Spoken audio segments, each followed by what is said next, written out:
Sebelum lanjut, untuk support channel ini yang belum subscribe jangan lupa subscribe ya guys.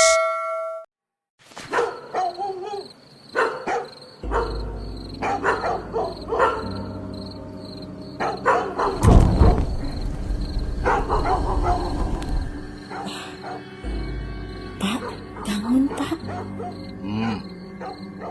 Ada apa, Bu? Kok dia merinding ya? Itu pasti gara-gara suara anjing di luar. Kan sudah biasa di sini. Enggih Pak, tapi ini rasanya lain loh. Lagi pula, rumah kita kan sudah dipagari gaib sama jero benuh. Nggak usah takut. Ayo tidur. Ngantuk. Enggih Pak.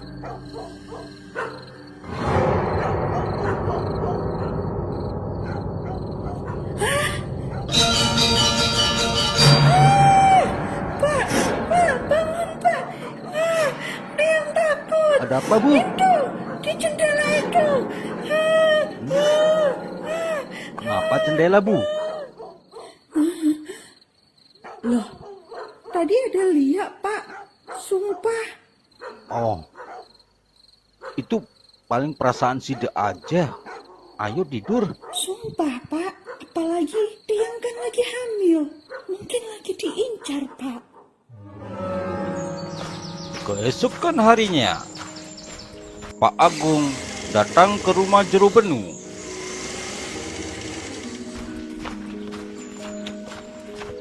Om Swastiastu. Gi, Swastiastu, Pak Agung. Jero benuh adalah seorang balian atau tabib sakti.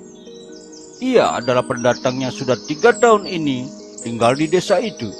Selama itu, ia sudah beberapa kali mengobati warga yang terkena gangguan gaib.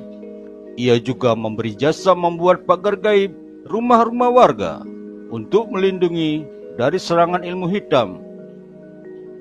Namun suatu saat, ia sempat merantau selama 3 bulan dan baru balik ke desa sekitar setengah tahunan ini. Gini Jero, kan rumah Tiang udah dipagari gaib sama Jero. Masa masih ada liak yang bisa tembus masuk? Hah? Bener tuh Pak Agung. Tiang ndak lihat, istri yang lihat. Apalagi istri lagi hamil. Tolong Jero, jangan sampai anak pertama Tiang jadi korban liak. Oke Pak Agung. Ayo ke sana. Tolong nanti siapkan canang buat sembayang. Siap Jero.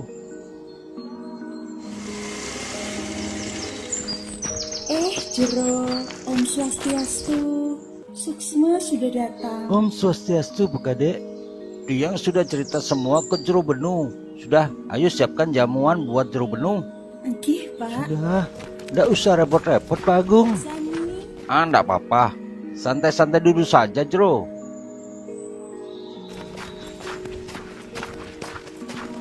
Silakan Pak Jero, Bos Agung.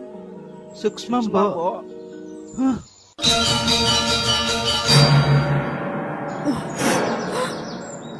Bo, tolong siapkan canang ya. Enggih Bos, enggih. Mbok Sani sudah lama ya kerja sama Pak Agung? Wah, sudah sejak dari Tiang kecil, Jero. Mbok Sani sudah bekerja ikut orang tua Pak Agung sejak Pak Agung masih kecil. Kemudian ketika orang tua Pak Agung meninggal, juga adik-adik Pak Agung sudah berkeluarga dan pindah rumah.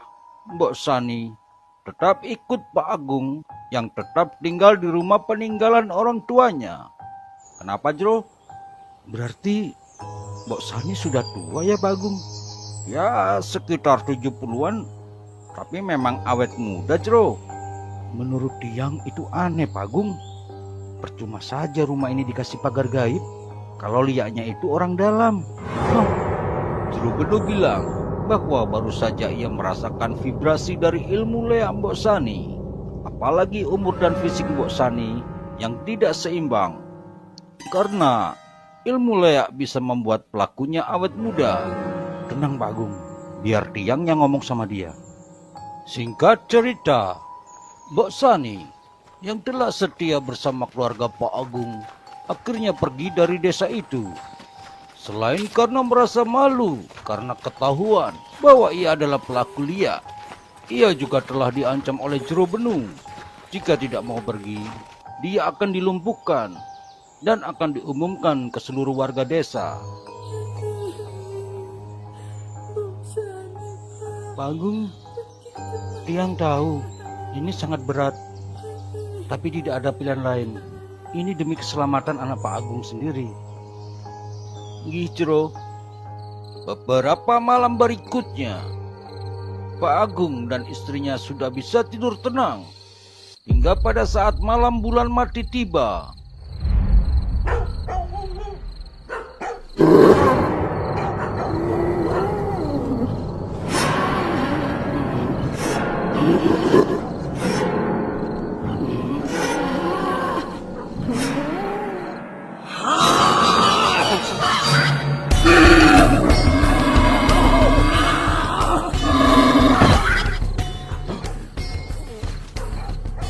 Itu Lea babi buruk.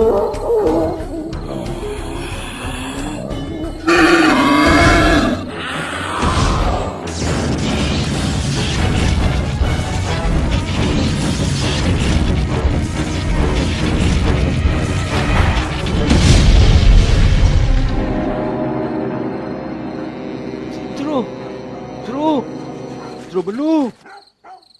Setelah kejadian itu, Jero Benung menghilang dari desa tersebut. Pak Agung juga belum paham dengan apa yang terjadi. Namun yang pasti, Mbok Sani ternyata belum benar-benar pergi dari desa itu. Ia menunggu sampai saat bulan mati yang sakral itu tiba untuk menyelamatkan bayi Pak Agung dari Jero Benung yang ternyata adalah penekun Lea aliran hitam.